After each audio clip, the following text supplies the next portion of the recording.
My commentary on Isaiah 53, verse by verse, as it covers me. Not Jesus Christ, not the people of Israel, the Jewish people. Isaiah 52 ends with verse 12. Isaiah 52, 13, 14, and 15 is a completely new chapter. The very beginning of Isaiah 53. In other words, Isaiah 52, and there are many references there to the servant, the Jewish people, as God often and quite frankly always refers to them. He never refers to them as his righteous servant. 52 ends at verse 12. Picking up with 52 verse 13 is really starting Isaiah 53 verse 1. It just got divided improperly. There's a lot to that, and I have it in my book.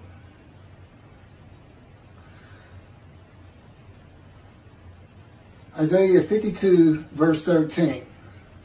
Indeed, and this starts out in quotes. 13, 14, and 15 are a multiple quote verses. In other words, this quote that 13 starts with ends at the end of verse 15. Indeed, my servant shall prosper, be exalted, and raised to great heights. My servant shall prosper, be exalted, and raised to great heights. This is in midrash form. That's when you read a verse and generally break it down into parts and then give commentary on each of the parts. My servant is now the sinful, blemished, and disfigured Gentile who becomes, quote, my righteous servant, close quote. That's by God in Isaiah chapter 53, verse 11. After passing the test of devotion in Isaiah 53, verse 10, when he makes himself an offering for guilt in a covenant with God, agreeing to go through the suffering of God's fire of refinement.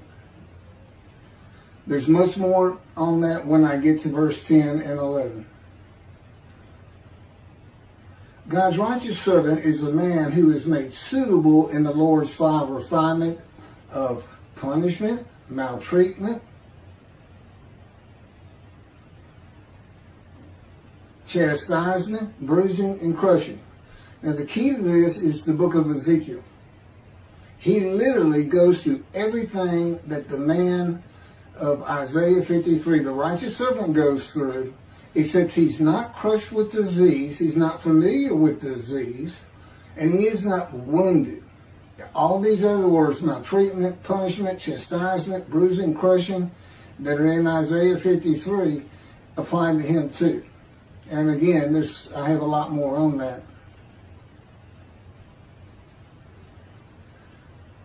And the purpose of this is to make the many righteous. That's what this story is about. Chapter 53. It starts out with the people who need righteousness. And that's the first 6 verses, and I'm getting to them. And they are multiple quote verses also. Quote starts at verse 1 of chapter 53 and ends at the end of verse 6. And that's what it's all about. Here's this man. You're going to see what kind of problems he has and how lowly he was, and rises up to be God's righteous servant, speaking to God. As it turns out, in the day of the Lord, and you can find this in so many of my other videos, which is this day. Because Jeremiah 31 talks about a time to come, and it connects with Malachi 3, chapter 3, which is the last page of the prophets that God speaks to his prophets, and God prophesies a day of the Lord. And it says, so to make the many righteous, and through him the Lord's purpose might prosper.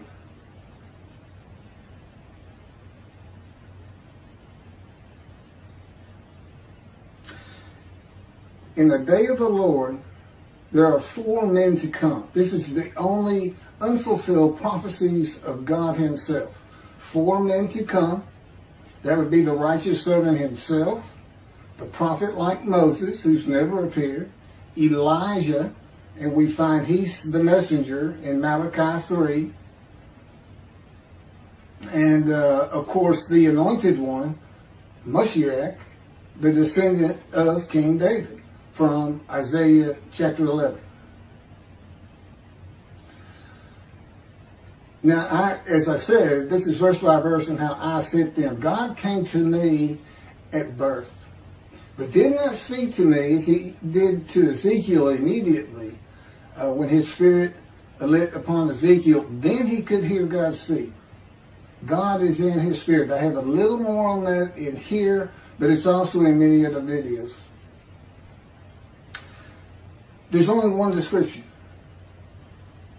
And the sages knew. The sages knew, although it's totally ignored today in Judaism, who says this Isaiah 53, the Jewish people as one man, Israel, a patriarch. You had to have the description. And they believed and said the descendant of King David of chapter 11, the Moshiach, was described in Isaiah 53. They even had a name for him in the Babylon Talmud, the leper scholar. And that's because he's familiar with disease, crushed with disease, and yet by his knowledge, he makes the many righteous. Not by his death, not by his blood, not by crucifixion, by his long life. And again, it starts out with the first 6 verses where we see there are people suffering a sickness. And I'll get to that in just a second. So I, the righteous servant Elijah, though my name is Keith, clear the way for the building of the 3rd temple. Because God says in Malachi verse 1, chapter 3, behold, I am sending my messenger to clear the way before me, and the Lord whom you seek shall come to his temple suddenly. So the purpose of God that's not stated in Isaiah 53, it just is a purpose that might prosper, is returning to his temple, which means it has to be rebuilt. So when his messenger is clearing the way for him, it's clearing the way for the rebuilding of the 3rd temple of God.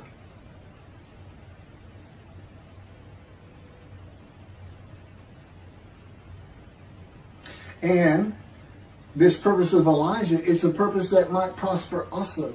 See, that's the connection. Elijah is supposed to draw the families of the Jewish people back together and do it through Judaism. He is to make them righteous. What is the man of Isaiah 53 called? God's righteous servant, the teacher of righteousness. And for what? A purpose of God that might prosper.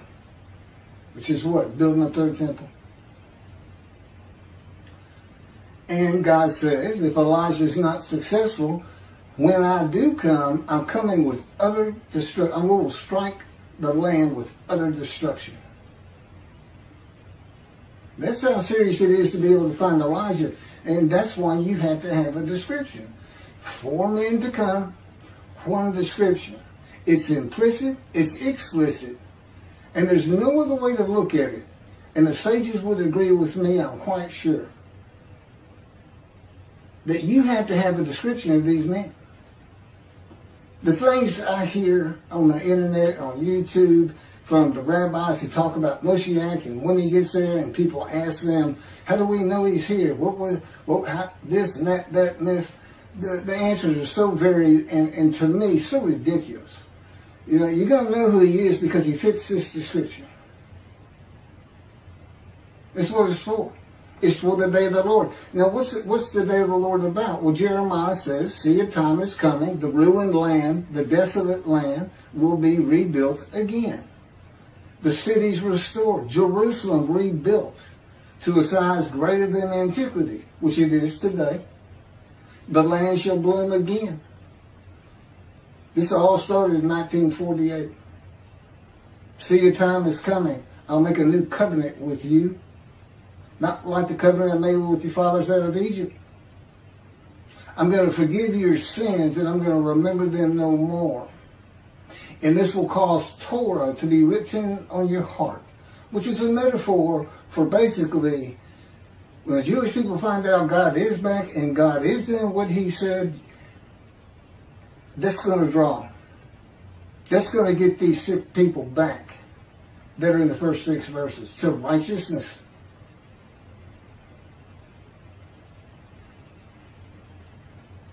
So there's a new covenant.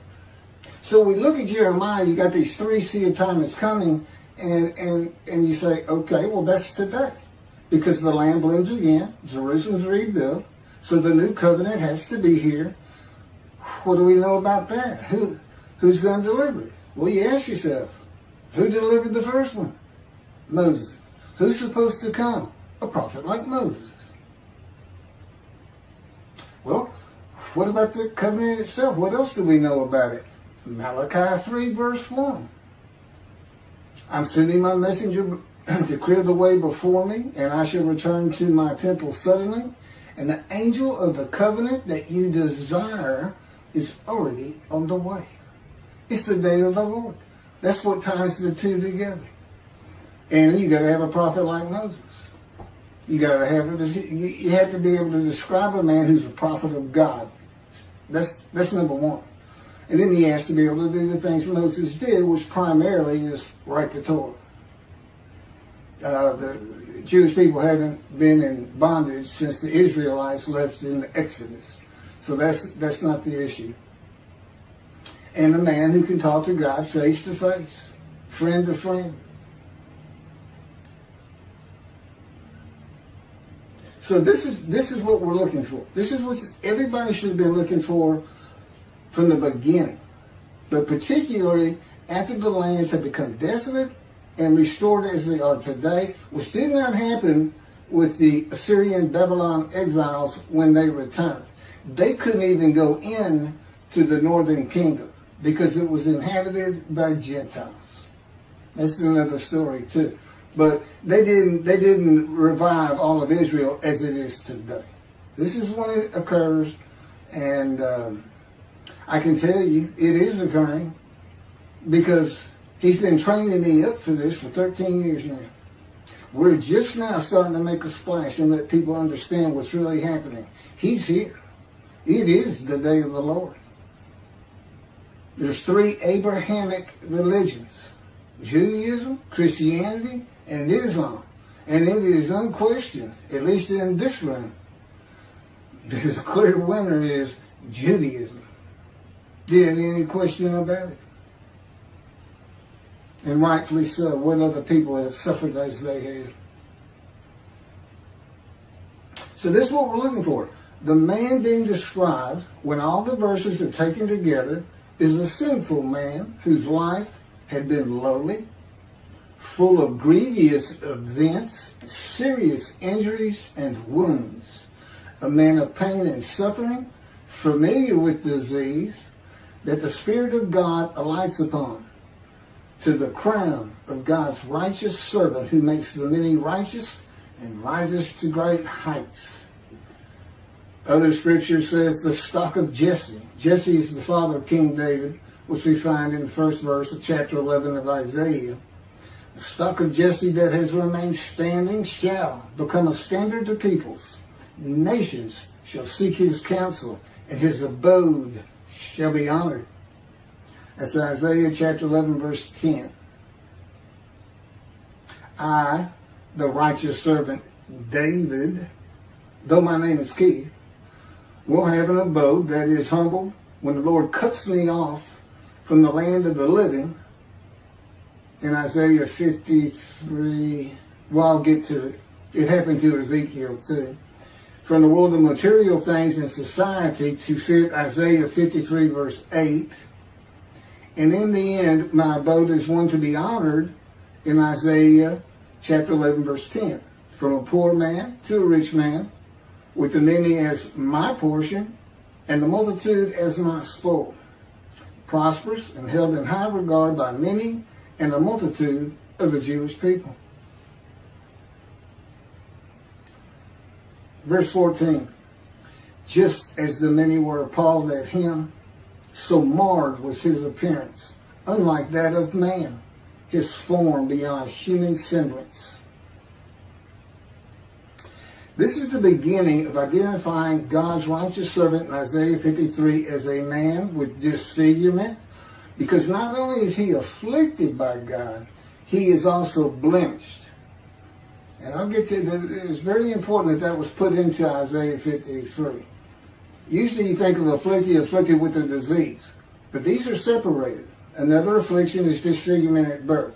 King David would have nothing to do with the blind, the crippled, the lame, because it was a sign in those days that God did not like you. He'd have nothing to do with them. You know, he's not a man without defects, such as lambs and rams for a sin offering and guilt offering in the Torah. In other words, God had Isaiah write that in, that this man was disfigured and afflicted with disease for one main purpose. Do not try to use the animal sacrificial atonement worship laws of Leviticus for this chapter, for this man. And that's just what the Christians did. And one rabbi that I know of, human sacrifice is what that would be. But you know what you can't sacrifice? A defective, blemished lamb or ram. You can't do it. It's not acceptable and won't be accepted by God. And the Christians can't see it. They just can't see it. They're blind. As they say the Jewish people are, that Isaiah 53 is prophetic of and describes Jesus Christ. I don't see him fitting a single verse, save one. But that's for another time. So, how could a man today fit the description of the Lord's righteous servant in Isaiah 52:14 with his appearance marred, unlike that of man, a normal man, unlike normal men? And just so marred, he shall startle many nations in verse 52:15. So he's marred, his appearance is so awful you can't look upon him, it sounds like. But the truth of it is, he goes on to startle many nations. Nations seek his counsel. He makes them many righteous. So he is a person who can be looked upon. There is one way and still be alive to fulfill verse 52:15, to describe a man who comes when the land blooms again, the ruined cities have been rebuilt, and Jerusalem has been rebuilt to the size as it is today, which began about 70 years ago. By the way, God dictated a book to me, Isaiah 53 and the Day of the Lord. We had put together over almost 85 videos covering every single chapter, among other things. And in addition, the second book he had me type, he dictated it. I had to learn everything. It's not straight dictation. It takes a lot of give and take, this and that, but every single word, every sentence, every paragraph, every chapter, the entirety of the book is God's. It's just like the Torah. Both of these books, and that's what I'm using. I mean, in other words, he had me put this together. I was an atheist for 50 years. I didn't know anything about Judaism. I didn't know what a Tanakh was. I didn't know what a Hebrew Bible was. I never heard of anything like Isaiah 53. I never associated with religious people. I had no training. When I say I was an atheist, I was adamant. There is no God. And it's partly because, like so many people like me, when you go through tremendously bad things, you just stop thinking there's somebody who looks favorably on me. Nothing good ever happens. And I'll bear my own problems, thank you. That kind of attitude.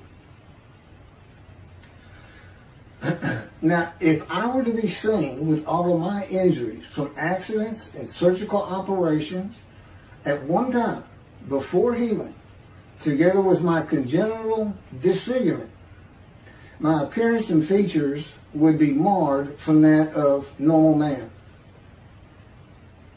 This is my history.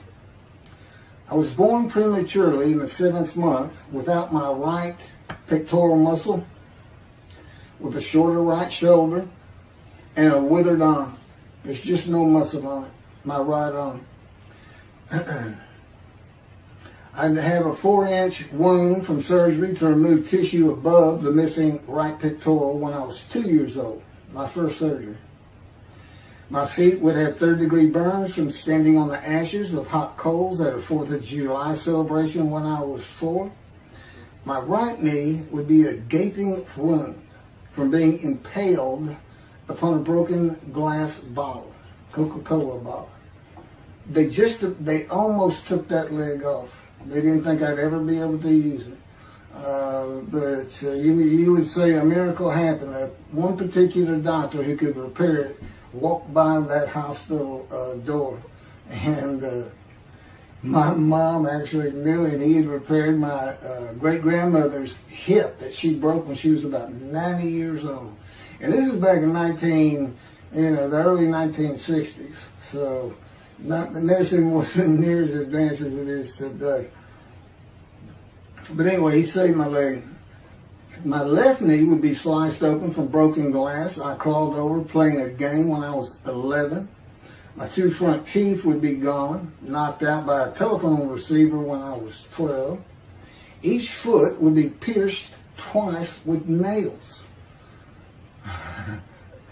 Were they 16? I stepped on at a construction site when I was 17. That's a funny story. They went through my shoes and came up through the top. Left foot and right foot.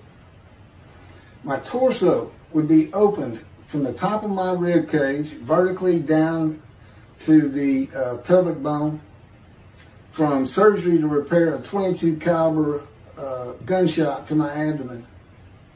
It went in through my front right side and came out over here on my left back side. It was just like an angle, almost straight across through me from about 2 feet away. And it pierced my bladder, colon, and intestines, and that was when I was 18. My upper jaw, the teeth, gums, and bone would be severed from my skull from orthodontic surgery, with my face swollen to twice its normal size when I was 38. It was surgery done to try to realign my top teeth with my bottom because I had a perpetual headache, one for almost 27 years of suffering. And the stories behind all these accidents and events and how I survived them is very interesting, and that's what the second book's about. It's called The Life of the Righteous Servant, God's Righteous Servant of Isaiah 53. Which he also dictated to me, even though it was my life. And it's primarily to show how I fit these verses. Because that's why he came to me at birth but didn't talk to me till I was 50. It's to make sure I fit these verses. You know, he said he came to Jeremiah at the womb, and he was a priestly man who had a great life doing God's work, even though he was one of the Babylon exiles. God came to me for a different purpose, to make sure I had a life of suffering, to make sure I fit these verses, and to prepare me in all kinds of other ways that I didn't know. He basically orchestrated my life without my knowledge, and me all the time being an atheist. But these stories are in that book. The first 7 chapters are just about me. That's pretty easy read, just accidents that happen. And then it picks up with the chapter where he speaks to me for the first time. And then there's an additional 7 chapters culminating with what I'm reading to you right now. It's called chapter 16, Isaiah 53, Keith McCarty, verse by verse. That's what he had me write down. The skin of my chest would be open from a 6-inch in diameter circular cut to remove skin cancer when I was 43. My torso was opened again to remove a 6 to 8 inch malignant cancerous tumor that had burst through my colon when I was 44, and again in my 50s for abdominal hernia mesh surgery. I'm 63 today. God spoke to me at 50. As I said, he's been training me up for this for 13 years and teaching me all this. My left hand would be broken from a fall on a tennis court when I was 28 and broken again walking on stones in a creek when I was 55. My ankles would be bruised and swollen from severe sprains while playing basketball and running at various ages. My chin would be lacerated from striking a wall at the end of a foot race when I was 21, and I would be covered with the childhood diseases of measles and mumps.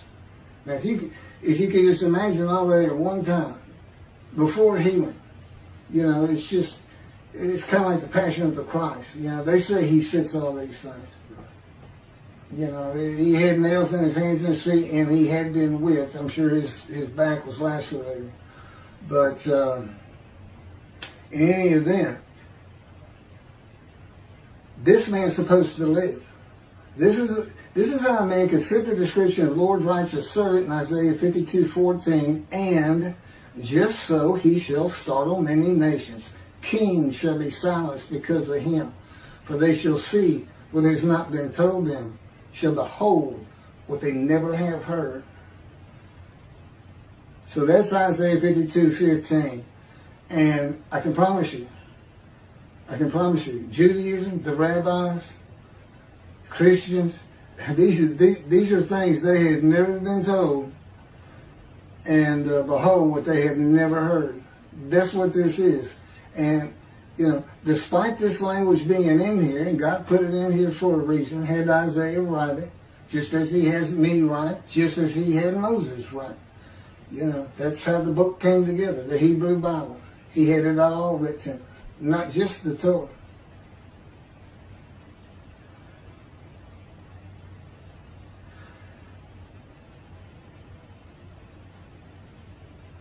Okay, so, nations, the Gentiles, startled, and kings, leader of nations, silenced by seeing the following. God's righteous servant, his servant David, Elijah, and the prophet like Moses as one man, hearing that God's righteous servant arrives in the time to come of Jeremiah 31, which is the day of the Lord. That God's righteous servant is the only man to come who is described in the scripture and is inherently and implicitly the anointed one, David. God calls, they call him King Moshiach. Rambam did. And he started as being a king. Ezekiel, you only see the anointed one, Moshiach, in chapter 11. And God just says, my spirit's going to light upon a descendant of King David. And then in Ezekiel, and he calls him my servant David, a shepherd. But back when Rambam was writing, and when the Talmud was put together, kingdoms were, well, as you've heard, there was a northern kingdom and a southern kingdom. So if there's a descendant of David coming back, then it's thought that the Davidic dynasty would be resurrected. Well, that's not going to happen today. And God knew when this time to come was going to be, for the most part, to the very day. But, and that Israel will be a democrat country. So, to get all the kingdoms and this and that you hear taught about this Messianic era that the rabbis teach.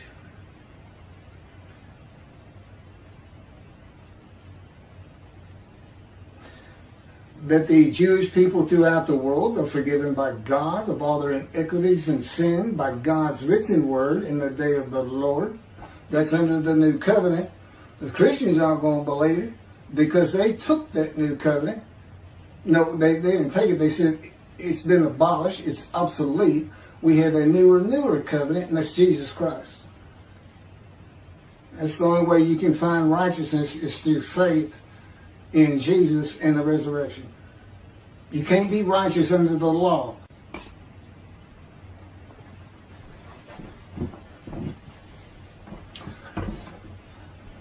Okay, I can only put a half an hour on my camera at a time, and it just ran out. But let me pick back up and keep going. That heaven is being created for only the Jewish people. That God's righteous servant, like Isaiah 53, is a Gentile. That's going to floor everybody. There are Christians who believe that man describes Jewish, and you can better believe Judaism does too. Even though, not the man described in Isaiah 53, but the Moshiach of Isaiah chapter 11. Well, he's not. And God had good reasons for that. Very good reasons. And that's in the beginning. When we make it to Israel, I'm going to convert Orthodox and become a Jew. That Jesus, being a Jew, cannot be God's righteous servant. And there's one reason right there. Isaiah 53 can't be used for human sacrifice. You cannot use Leviticus. The unblemished Lamb of God cannot be in Isaiah 53. He'd have to be an unblemished perfect lamb, and he was. This man's afflicted with disfigurement and blemished with disease. And they just can't see it. But God knew they would. And that's why he put it in. And that's why I've had to suffer all these things. Oh, he gave me the cancer. He orchestrated me getting shot through the abdomen. I call it gut shot. I said, God gut shot me to the Holy Spirit. We laugh. But he also made sure I didn't die. And, well, anyway, I'll get to it. That God's righteous servant is familiar with disease and crushed with disease, blemished, defective, and could never be an offer for sacrifice. That a host of the Lord's host is a man and divine beings. Now, I know Judaism doesn't know what that is, because Jacob wrestled with a man and divine beings, and Judaism says he wrestled with an angel. No, he wrestled with a man who the Spirit of God had lit upon and entered, as we see with Ezekiel, and lit upon, as in chapter 11 of Isaiah, and you could hear God speak. Well, that's two beings. That's the Holy Spirit of God. He's a person. He's also known as the angel of his presence. He's an angel and he's spirit. And I have videos on that. So, and there's God. And they just went to a man nearby and said, wake up. You see this fellow over here sleeping? His name's Jacob. Go jump on him and start wrestling. And he said, don't worry about it. I'm going to put the cords of my power around you. I'll orchestrate the whole thing. You won't get hurt. And then through that man, God spoke to Jacob and changed his name to Israel. And that's where it all really starts. It started with Abram, the Hebrew, who became Abraham, but on and on. And that man, if God comes to you, that man was a host of the Lord's host. And I have videos on that. There's 4 or 5 other examples, powerful examples in the scripture on that, but only one place you can place the man as being a host of the Lord's host. It's the captain of the Lord's host. He's right here. That the captain of the Lord's host is a Gentile and a harbinger of God's righteous servant. That would be me. See, I'm a man in divine beings. God's Spirit lit upon me, and God is in His Spirit. That God's righteous servant becomes a man divine being when God's Spirit, who is the angel of His presence, the angel of the Lord, and the Holy Spirit alights upon him in Isaiah chapter 11, verses 1 and 2. That God is redeeming the Jewish people in the same manner that He did in the Hebrew Bible with one man. That the time to come of Jeremiah 31 began when the state of Israel was created in 1948. And that God's righteous servant fulfills and completes the remaining 6 prophecies of God in the day of the Lord. By the way, the second covenant is the covenant of friendship that God grants when David arrives. When Moshiach gets here, God's got to be here, which it all goes together after a while. But in that covenant of friendship, it's in two parts. Ezekiel 34 and chapter 37. But in 37, I believe it is, he says, I shall place my sanctuary amongst you forever. So when that was done, and it was written by Ezekiel, God already knew in the day of the Lord there was not going to be a temple, that he was going to have to place one there, or have it done using his servant to get it going. Now, no single man can do it. And if the effort fails, if the prophet's not recognized, if Elijah's not recognized, utter destruction to the land.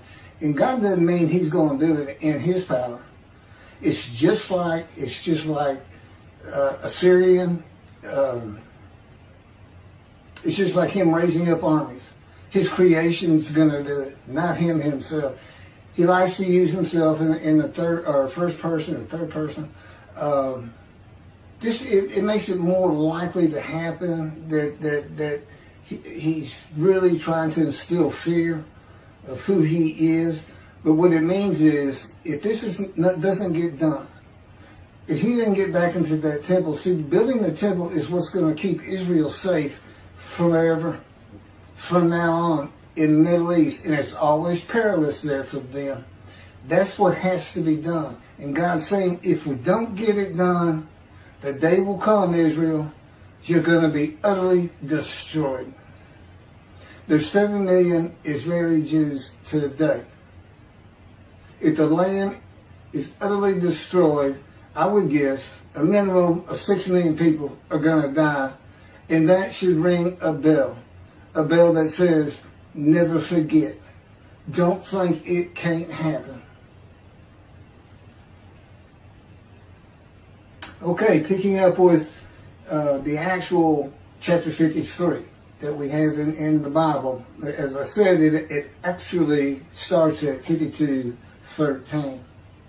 The first speakers of Isaiah 53 are the witnesses of the righteous servant in the quoted multiple verses 1 through 6. The many who are made righteous by God's righteous servant. Verse 1. Who can believe what we have heard? I just went through a whole lot of that, and I got some more to add to it. Who can believe what we are hearing? Upon whom has the arm of the Lord been revealed? The witnesses ask, who can believe that God redeems the Jewish people by the new covenant with sin forgiveness that is delivered by the messenger Elijah, who receives it from the angel of the covenant, who is the angel of God's presence, the Holy Spirit that alights upon the anointed one in Isaiah chapter 11, redeemed by the covenant of friendship that comes with his servant David when he sanctifies Israel by having the third temple built on his holy Mount Zion in Jerusalem. Redeemed by speaking to his prophets again. The Jewish people saying, we told you we were right. We told you we were right all along. And God is speaking to his prophet again. Explain all these things if you can. But you cannot. Who can believe what we have heard? And his prophet again, as he spoke to Moses, face to face and friend to friend. I can explain what that means, face to face. A lot of people don't get that. And all by and with one man the Lord calls my righteous servant. Rambam says in chapter 12 of the laws concerning King Moshiach that Moshiach will compel all of Israel to walk in the way of the Torah, perfect the entire world, motivating all the nations to serve God together. There will be neither famine nor war, neither envy nor competition. The entire world will be solely to know God. And the Jews will therefore be great sages and know the hidden matters with an understanding of their Creator to the full extent of human potential. I can tell you, with God telling me what to do moment to moment as he does every day, including when to go to sleep, when to get up, and when to eat, and what to eat, I cannot get any of that done. I can't perfect the world, and I can't get all of Israel to follow Torah. This is what God actually says. Amen. He says, He will send down the rain in its season. The trees of the field shall yield their fruit, and the land shall yield its produce.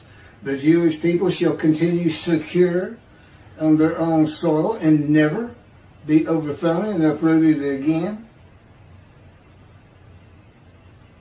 If we get that temple built, when we get the temple built. And that's nothing to look at and go, well, that can't be done. No, not today, it couldn't. But we're talking about 10, 20 years from now. Remember, I've been getting a long life. Moses was 120 when he died. I'm 63. I should have been dead a long time ago, 3 or 4 times. But I'll get to some of that. They shall no longer be a spoil for the nations. He will establish for them a planting of renown.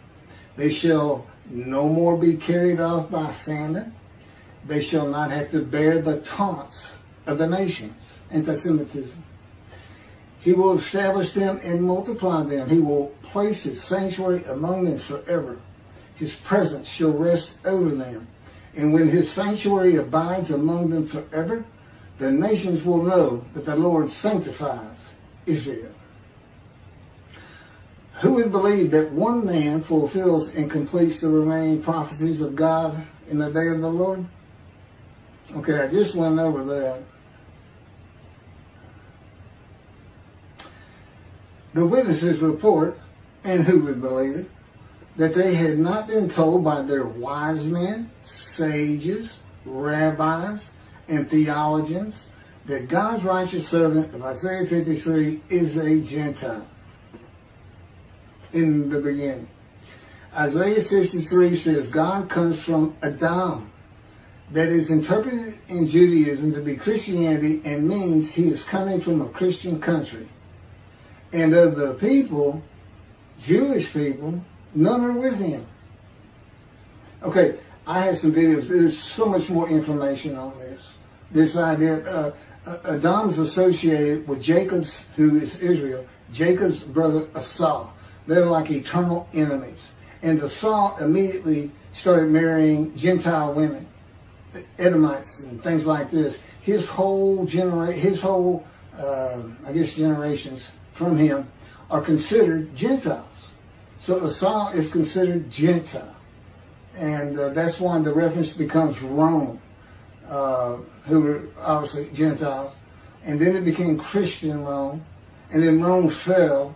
And now references are to Christianity because there's still things God says He's going to have to do with Adam. And of course, there is no Adam anymore. That would have been, it's kind of like Moab. And Basra was its main city. But it would be in the country Jordan today. And it was destroyed a long time ago. So, and the Jewish people in the Exodus, they weren't allowed to pass through Adam. God has never come from Adam. So anyway, He's going to be coming from a Christian country. And no Jews are with Him, no Jewish peoples. And He's coming from a Christian country with a Gentile. So, things you never heard. The witnesses report that they have never heard that the captain of the Lord's host is a Gentile and a harbinger of God's righteous servant, who is a Gentile, just as Elijah the Tishbite. I don't think most people understand that. Elijah is a Gentile. And he becomes the host of the Lord's host, a man of divine beings.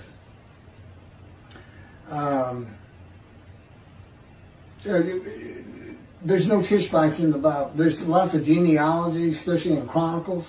There's no Tishbites. There's no clan of a Tishbite.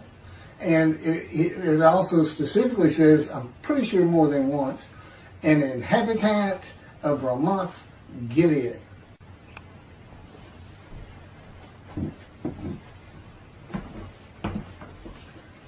Verse 5. But He was wounded because of our sins, crushed because of our iniquities. He bore the chastisement that made us whole, and by His bruises we were healed.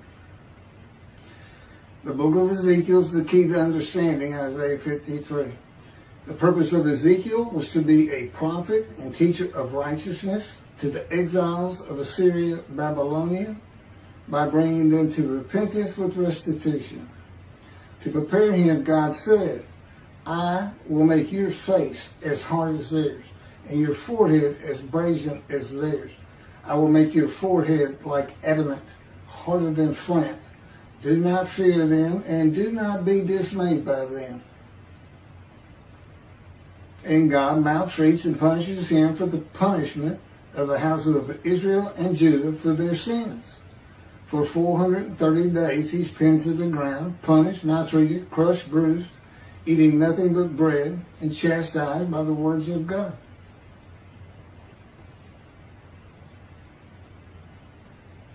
God's righteous servant, that is me, is a man of suffering throughout his life, with persistent hardships and troubles, grievously affected, especially by disease, and severely injured at one time or another. A man of many bruises and stripes. My stripes are my scars. These are the qualities that identify me as God's righteous servant, who makes the many righteous. And I have been wounded, punished, maltreated, crushed, bruised, and chastised by the power and words of God to make my face as hard as the Jewish people. My forehead is brazen as theirs, and like adamant, harder than flint. So I do not fear them, and I will not be dismayed by them. There's a lot more to this process. God's power is involved with changing my emotions and just teaching me and making me more knowledgeable and how to deal with belligerent, mean, ugly people and things like that. But his power has a lot to do with it. You know, he can make me, he showed me this years ago, he can make me completely emotionless. I don't fear anything. My adrenaline won't rush. My anger won't spark. I mean, he can do that in his power. And as you can imagine, I'm going to need all his help I can get.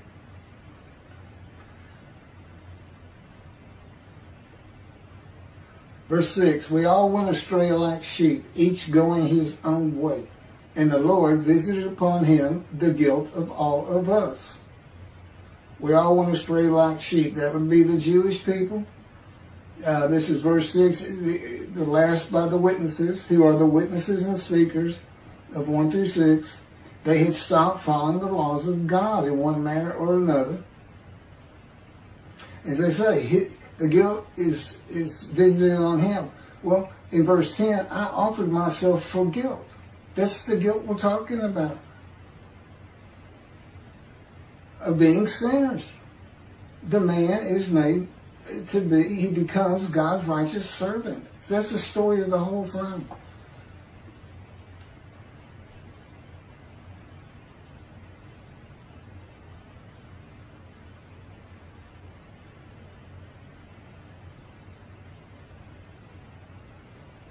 So, I accepted God's offer of possibly, it says he might have long life, possibly having a long life after being crushed with disease in return of offering myself for guilt. It's a covenant between me and God.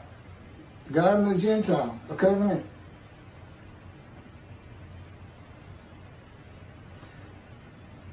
It's an agreement. I mean, basically he's putting me to that test.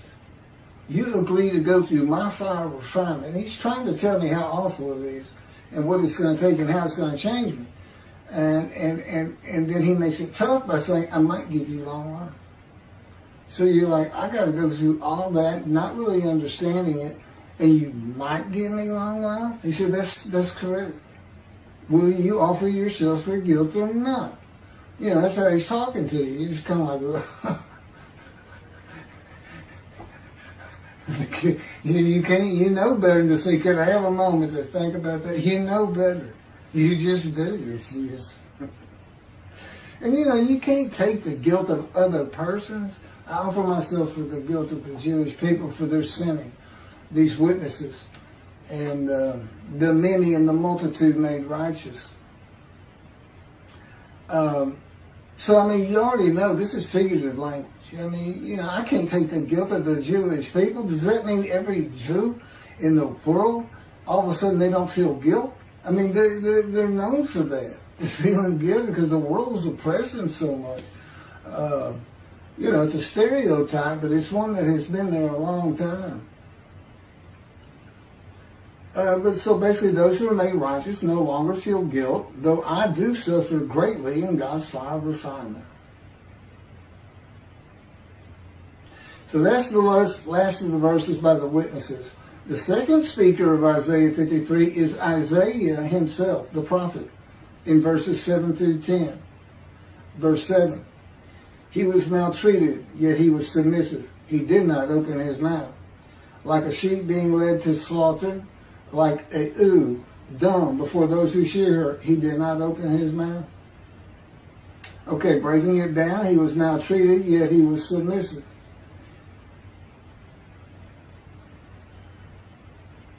Okay, maltreatment, that's just part of God's fire of refinement. I mean, when God maltreats you, let's just say this, you haven't been maltreated until God does it.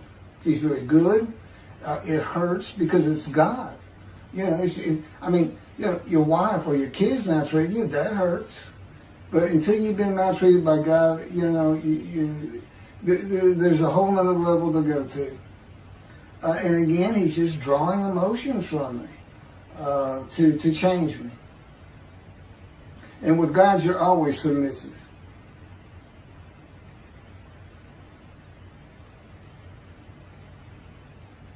Ezekiel said he went in bitterness and the fury of his spirit in the hand of God. That's the fire of refinement. I mean, if you're in the hands of God, you feel like you're safe, things are going to be good, he's going to help you out of your problems. No, Ezekiel says he's just livid, furious, and then bitter, not happy. See, he didn't ask him, he didn't make a covenant with Ezekiel. Ezekiel said, the Spirit sees me. God doesn't have to ask you to be a prophet. God doesn't have to ask you to go through his fire of refinement. There's so many reasons for that, this figurative speech that I go to a lot more detail in the books particularly and in some videos. And so that's what he's doing with Ezekiel when he pins him to the ground, makes him eat bread, says some bad words to him. It makes you meek and humble.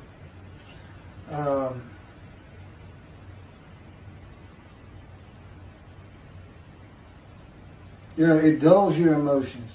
You feel in your anger. And he showed me that he can remove my emotions entirely. He can make me like ice, where absolutely nothing can bother me or feel anything. You know, which as you can imagine, there's going to be plenty of people not too happy with me, like 2 billion Christians and 2 billion Muslims, and probably a good bit of the Jewish religious community. They're just going to say, that's not what we believe. You know, it's religion. I'm still trying to learn it, but I know enough.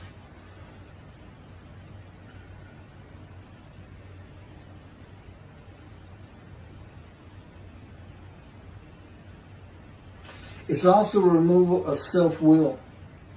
God has absolute control over me. His power envelops my body, my head, my mind. I don't make any decisions of my own. One of the first things he had me do was terminate my law licenses. I had a license in Hawaii and here in Texas, where is where I always practiced. And I was a board-certified specialist in oil, gas, and mineral law. And he said, that's it. You're not practicing law again. And he actually had me terminate my licenses. I said, what am I going to do for money? He said, you're not going to have money. I said, okay. See, that's maltreatment right there. Terminate your law license and then get smart with it. Oh, he's rough, people. But he's a great person. He did not open his mouth. Okay, when God revealed himself to me in 2007, he took me from the world, the land of the living and material things, alone, no more working, no phone, no car, no computer, no law licenses, no bank account, no credit cards, and no money without explanation to friends and family. Silent as a lamb.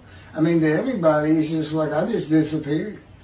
You just, no work, no social life, no friends, no money. You can't do anything. Verse 8, by oppressive judgment he was taken away. Who could describe his abode? For he was cut off from the land of the living. That's what I was just talking about. Through the sin of my people who deserved the punishment. Again, that's figurative speech. Okay, I wasn't taken away because of the sin of the Jewish people. It's just that I'm going to be the righteous servant. They've been sinning. I'm going to bring them back into righteousness through Judaism. And, I'm the one getting punished. And, when you think about it, a sinner, especially when they die, they may get punished then. It's not really true. I have a lot of information on that. Again, I have the knowledge of Elijah. Okay? I as far as anything and everything unseen from the heavens, from heaven, how angels are created, how Adam was created as a man. Think about that. We kind of grow up and evolve in our learning and our knowledge of those things around us, and all of a sudden he just comes to be and he's already a full-grown man. I know all about that. By oppressive judgment he was taken away. Okay, the oppressive judgment is being guilty and receiving a sentence of imprisonment and of maltreatment, chastisement, punishment, bruising, and crushing until suitable for God's purpose. A purpose that includes making the many righteous. Okay, I've written 2 books, as the prophet like Moses would. I've put together almost 85 videos now at God's command and direction. The very words I use, and this is the books themselves. And I'm still in the fire of refinement. It has gotten tougher, more painful every year. And he has not let up on me. I mean, doing these videos and writing the books is about the only time he lets up on me. So I really enjoy doing this. Who could describe his abode? Well, all of Israel will be able to describe my abode of the righteous servant because of social media and phones with cameras, and abode to be honored in Isaiah 11. I would like to see somebody, and Jesus did have a house. I'd like to see somebody describe that. It's not described in the New Testament. My abode today is room and board in return for care and assistance to my elderly parents in a townhome in Houston, Texas. My dad's 93. My mom's 86 or 7. Their condo is paid for, and we, for all these years, have been living on their Social Security for, keeping the house going and food. I just recently filed early retirement, Social Security retirement at age 63. So I now receive a check, but I give it all to them. I'm so used to not having money and just, just being with God and His Spirit and not people. But anyway,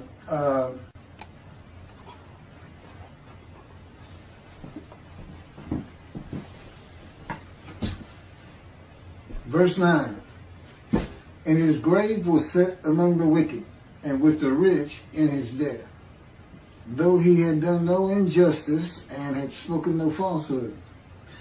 This verse says the righteous servant of God was poor, but dies a rich man.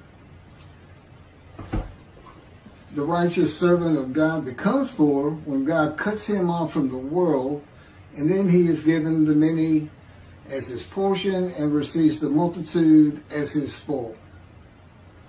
And his abode will be honored. He will die a rich man. Verse 10.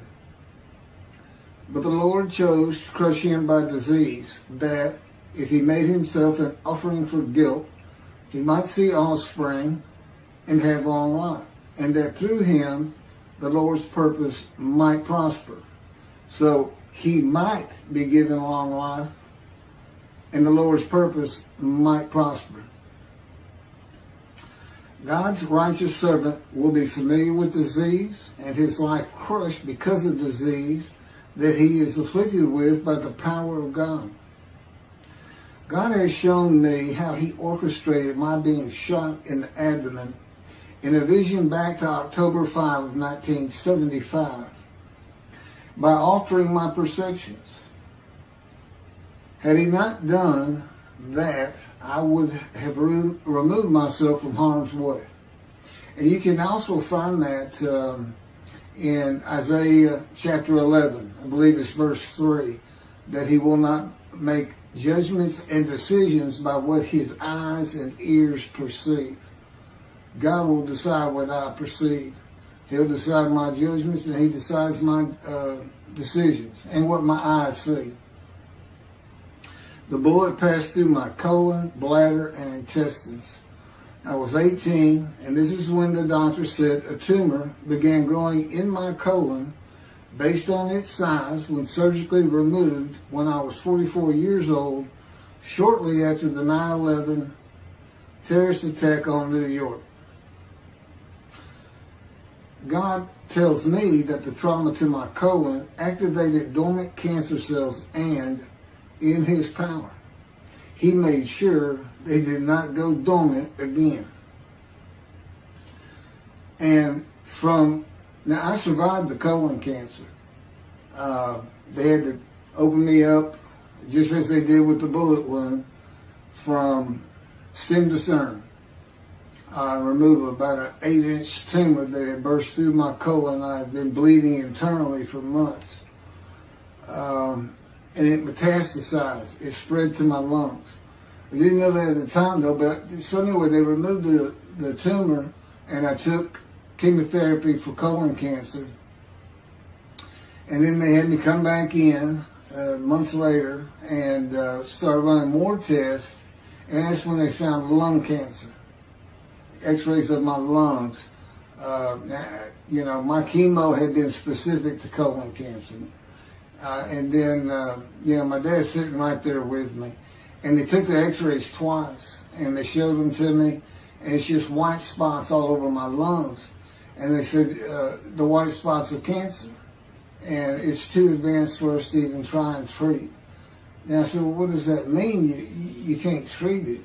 And he says, it's too advanced, so you're going to die, and you're going to die real soon, as in a month or so. And as I think I've already mentioned all this, but in verse 12 says he was exposed to death. But that was when the planes hit New York. I'm sure I must have covered this in chapter 52, verses 13 through 15. But in any event,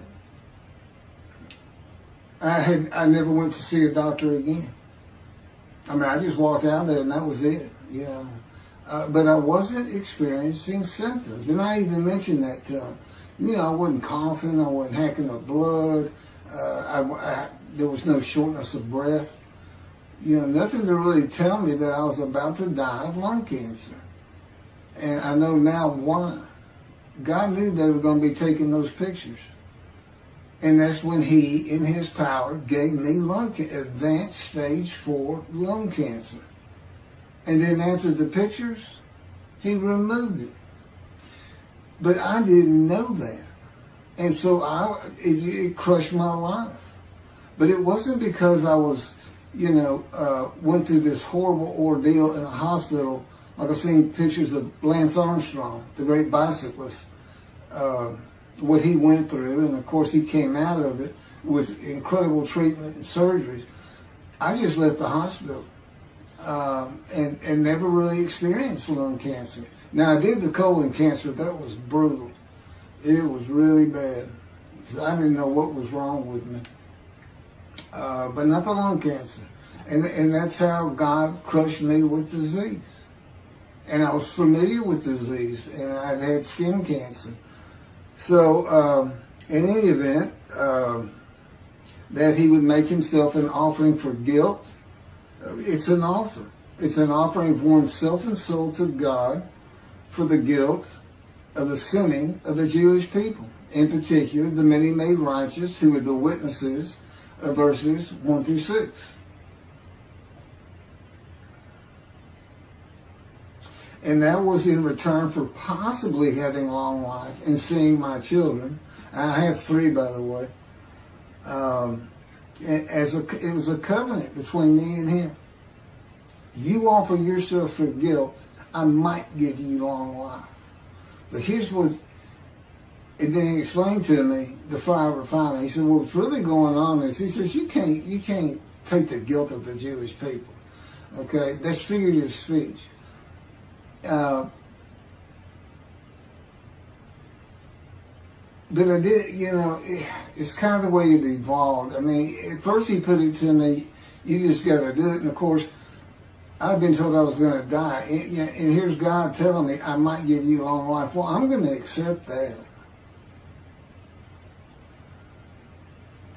The offering is only a test of my devotion to him and to his purpose, which he had been explaining to me, and who I was going to be and become. It's very similar to the binding of Isaac.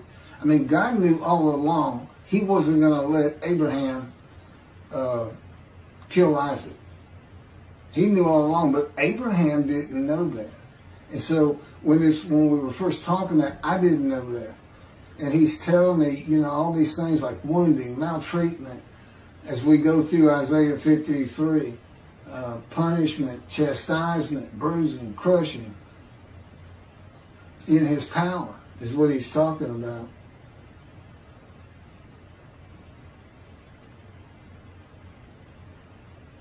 So when the test of devotion, will he offer himself for guilt and go through God's fire of refinement or not? It's set before me. Okay, but here's the kicker. The new covenant had already arrived. In Malachi 3, God says, I'm sending my messenger to clear the way for me, and I'm returning to my temple suddenly. The angel of the covenant that you desire is already on the way. And I often thought about that. Why is he already on the way? I may have even asked God about it, but he didn't answer me, which is not unusual, by the way. It's because of this test of devotion. They're sin-free when he asked me, and I said, yes, I'll accept the guilt of the Jewish people for their sins. There was no sin. That's why the angel with the new covenant of sin forgiveness has already left before God. That's what that's all. That's why that's there. And I promise you, nobody has ever figured that out before. In any event, and that would hold true for Jesus, because he said his cousin, John the Baptist, was Elijah. Well, if he's Elijah, you're at Malachi 3 in the day of the Lord. And that means all the Jews would have been sin-free under the covenant. That would have been the time to come. The time of Jesus, his life instead of mine. Okay, for all kinds of reasons, that's not possible. And interestingly, Jesus uses Malachi 3, verse 1, that I'm talking about, to describe his cousin, John the Baptist, as Elijah. But guess what he leaves out?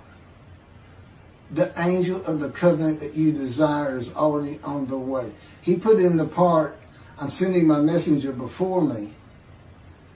Okay, and later on in that chapter, towards the end, it's when we hear that Elijah is there, and he's the messenger. He's the only man mentioned in that chapter. So, yeah, the New Testament leaves the angel out, and the new covenant and sin forgiveness, because how can Jesus go to the cross for the sins of the Jewish people if God's already forgiven them by his written word to be brought and delivered by Elijah? That's what he's the messenger of, the new covenant. And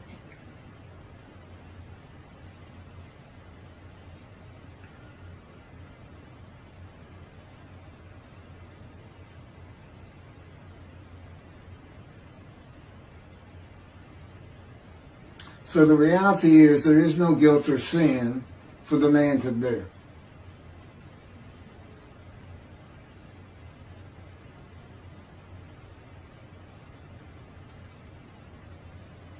The primary purpose of verse 10 is not to test the devotion.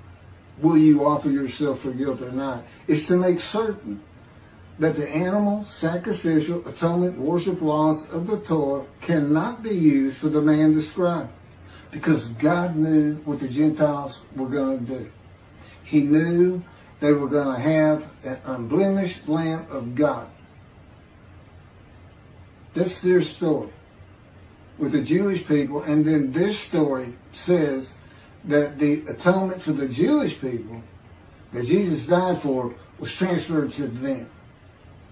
I mean, there's so much wrong in all that. And really, it's so important to read the books. The videos are good, but, so much of it is coming out in my words. When God has me right, it just comes out clear.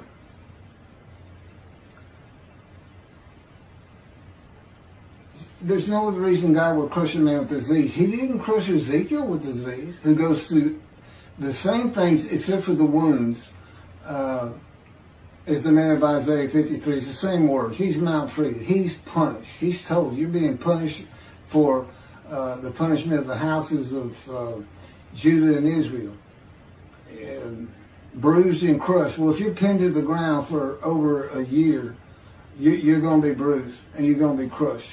Because it's God's power that's keeping them there on the ground. I'm very familiar with that power. I have been pinned more than one time in that power. For no other reason to be able to understand what Ezekiel went through. But that's why God afflicted me, blemished me, afflicted me, crushed me with disease. That's why I had to go through it. Because of Christianity, because of Jesus Christ. I had to suffer cancer. And how they cannot see those words, I don't know. Now, they don't have crushed with disease, which is the proper translation. They have brought to grief with sickness. Well, you don't get, and he's exposed to death. So this sickness is deadly. And of course, Jesus has never been sick any place in the New Testament. It doesn't even show up. So whether you want to call it sickness and grief, you don't come to grief because you got a cold or you're just sick. You got to miss a few weeks of work or something. You don't come to grief from that. You come to grief from cancer and being told you're going to die. But that's why it's in there. See, I fit these verses. Jesus does not, and most certainly the Jewish people, as the man Israel, don't fit it either. When were they all together at one time, every single Jew on the planet, gathered and crushed with disease by God? When did they make the many righteous by their knowledge? As one man, all together. It's never happened. It's a foolish argument to put them in there. Foolish. It's an absurdity, actually. Between the two, I can't tell you. I can't tell you. Which one's worse, putting Jesus in there or putting the Jewish people as the man Israel? Everybody can make their own decision. And you're not going to refuse God anyway. If God comes to you and says, I want you to be my prophet, and I'm going to put you through a fire of refinement that you're going to beg to die, you're going to beg to come out of 1,000 times. You know what you say? Okay, here I am. Let's go, let's start. That's what you say. You don't say no to God. So that's what all that's about. And it's a description of a man that you can find. That's me. I fit it. And God made sure of it. That's why it came to me in the womb, so to speak. But He didn't speak to me for 50 years. He's orchestrating my life to make sure I live a suffering, painful, wounding life. And He did a good job. It was tough. I had a headache for 27 years. There's a long story, and it's in the book, but He showed me how He had caused that. It was like TMJ, temporal mandibular joint. being torn up, and it was from grinding my teeth every night as though I had post-traumatic stress disorder. And there's reasons for that outside of the gun shop. But that's a little bit too detailed for this. Verse 11. Out of his anguish he shall see it. He shall enjoy it to the full through his devotion. By his knowledge, my righteous servant makes the many righteous. Now, verses 11 and 12, this is now God speaking. Now, he's the final speaker. 7 through 10 was Isaiah. 1 through 6 was the witnesses to the righteous servant who were made righteous. Okay, so out of his anguish he shall see it. He shall enjoy it to the full through his devotion. This is a reference to Isaiah chapter 11, verse 2. Well, one of the attributes of the Spirit that alights upon the Anointed One, Moshiach, is a spirit of devotion and reverence for the Lord. The anguish is the emotional and physical pain I have suffered by punishment and the power of the Lord of hosts to make me suitable for his purpose. And his purpose is make my people righteous. I need a prophet like Moses. This is the day of the Lord. I got to give it. I'm promising them in a covenant of friendship that I'm going to place my temple back amongst them. When David's here, Moshiach, the anointed one, all this happens at the same time, and Jeremiah tells us when. When the desolate lands are restored, when they bloom again, the cities restored, Jerusalem rebuilt to a size greater than antiquity, and it is. It's today. That's what it's for. It can't apply, Jeremiah wrote this, it can't apply to the Assyrian Babylonian exiles because they had nothing to do with the lands of the northern kingdom. If you want to say it become desolate, but there were Gentiles there. There were Gentiles imported from Assyria when the northern kingdom was defeated and deported. They even tried to stop the building of the second temple. So, I mean, and there's many other reasons, but that would be the easiest one to discuss.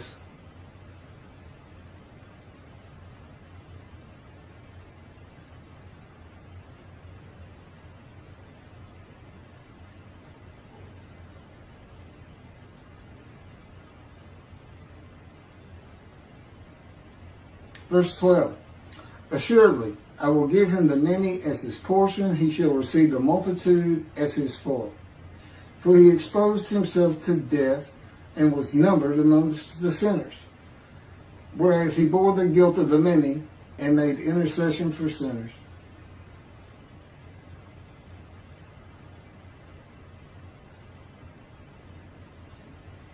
How do the Christians explain that? He's numbered a sinner. He's a sinner among sinners. They say this. They say, Jesus was crucified with a sinner to his left and a sinner to his right. So 1, 2, 3, he's counted as sinner. Now, we're trying to find somebody. This is a description of a man, these verses. We're trying to find somebody, not making up things to say, well, we know he's not a sinner. He's the unblemished Lamb of God, but he's numbered a sinner because he was crucified with sinners to his left and his right. Okay. I call that Christian logic. You know, same thing is, how does an unblemished Lamb of God fit into a chapter where the man is blemished and familiar with disease and crushed with disease? How do you fit an unblemished lamb in there? And of course, all of that comes back to Leviticus. If you offer a perfect, unblemished lamb for sacrifice, you're forgiven of your unintentional sins of that year. You know, if you had done that. And by the way, yeah, it's not intentional sins. It's only unintentional sins.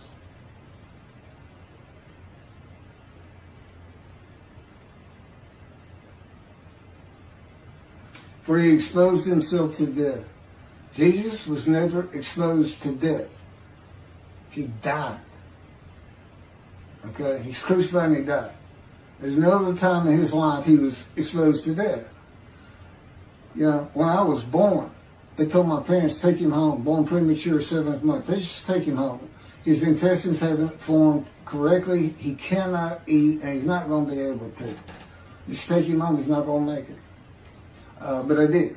I survived. There's a story about it. As with so many things, I've been shot to the abdomen. It was 8 hours before I could get to a hospital. I was way out in rural Texas, and they could do anything. You know, and we went to a small hospital, and they said, we got to send you to Houston. We can't do anything. I said, can you give me something for pain? They said, no. Your vital signs are way too low. If we gave you morphine right now, you'd just drop flat out dead. That's where I was when I got, and I was still some 6-7 hours from Houston. And I had to hold on with everything I had. I was exposed to death. I was ready to, you know, I just knew I couldn't fall asleep, couldn't shut my eyes. I'd never come back.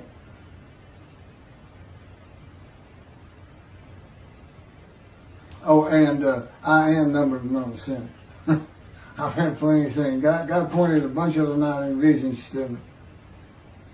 As a matter of fact, it was as if you've ever seen the movie or read the book Scrooge, or the Ghost of Christmas Past with Charles Dickens. Oh, A Christmas Carol. He took me back in visions to all these different times I was sinning. And it's not like I was an habitual sinner. It just does seem that I ran the gamut. It just wasn't much I left on the table when it came to what's the sin. You know, I never murdered anybody, but yeah, there was a lot more sins than I thought, because I told him, I don't think I was that much of a sinner. I was good to people. I don't like to hurt people or anything. I don't even like to hunt or step on bugs. But turned out there was a lot more to it than I thought. Anyway, I hope this has been informative. You're going to be hearing about me for a long time. All this talk about building the third temple, that's years in the future. God tells me, don't even think about it. Because I told him, I said, well, that would be impossible today. He said, it won't be today. It could be 10, 20 years from now, but things will change in the Middle East. You'll see. So that's where we are. And right now the focus is on his passing his wrath in chapter 51, which of course moves into the description of the righteous servant in 52 and 53.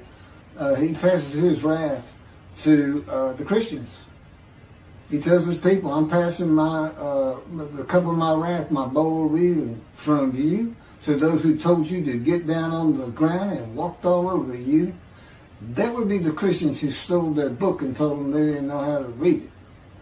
That they didn't know Isaiah 53 described Jesus Christ. Arrogance. And God says of Adam, I'm going to tear you down from your high cliffs with your arrogance. So that's kind of what we're going to be focusing on for quite some time. But to do that, I have to be believed. I have to be lifted up high. Because nothing's going to make them more angry than that. That the Jewish people are saying, see, we told you. Here's the guy of Isaiah 53. It's got nothing to do with your Jesus. Thank you very much for listening.